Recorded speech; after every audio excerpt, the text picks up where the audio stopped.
అదే సమయంలో మళ్ళీ నేను ఎలక్షన్ ముందు 2014 కంటే ముందు చెప్పాను, నాకు సింగపూర్తో సంబంధాలున్నాయి, ఆంధ్రప్రదేశ్ రాష్ట్రానికి రాజధాని లేదు, మీరందరూ ఆశీర్వదిస్తే అమరావతి సింగపూర్ లాగా తయారు చేస్తానని ఆ రోజు హామీ ఇచ్చాను. ఆ తర్వాత మీరు చూస్తే నేను నేరుగా సింగపూర్కి వచ్చాను. ఫస్ట్ టైం నేను ముఖ్యమంత్రి 95 అయితే సింగపూర్కి రాలా, అమెరికాకి వెళ్ళా. 15 రోజులు తిరిగా, అన్ని కంపెనీలు కలిసా. కడాన మైక్రోసాఫ్ట్ అధినేత బిల్ గేట్స్ కూడా కలిసా. మొత్తం తిరిగి ఐటీ కంపెనీల్ని ఇండియాకి తేవడానికి, ఆంధ్రప్రదేశ్ తేవడానికి ఆ రోజు కృషి చేశా.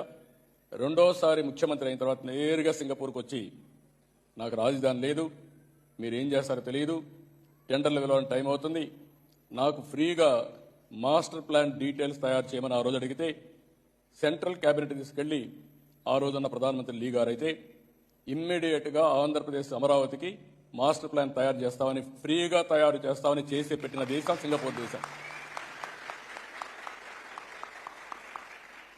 బెస్ట్ ప్రాజెక్ట్ తయారు చేశారు.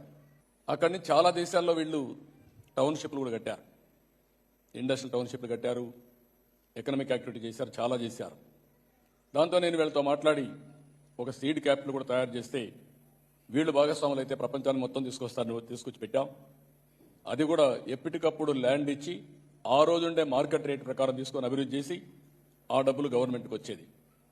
19లో గవర్నమెంట్ మారింది.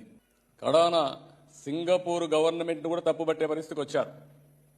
ఈరోజు నేను వచ్చింది పెట్టుబడులు నేను సాధిస్తాను, కానీ రాష్ట్ర ప్రతిష్ట పోతే, బ్రాండ్ పోతే శాశ్వతంగా ఆంధ్రప్రదేశ్ రాష్ట్రం నష్టపోతుంది. ఆంధ్రప్రదేశ్ రాష్ట్రంలో జరిగిన నష్టాన్ని సింగపూర్ గవర్నమెంట్ కూడా చెప్పి మళ్లీ రికార్డు స్ట్రైటన్ చేయాలనే ఉద్దేశంతో నేను ఈ పర్యటనకు వచ్చానని కూడా నేను తెలియజేస్తున్నాను.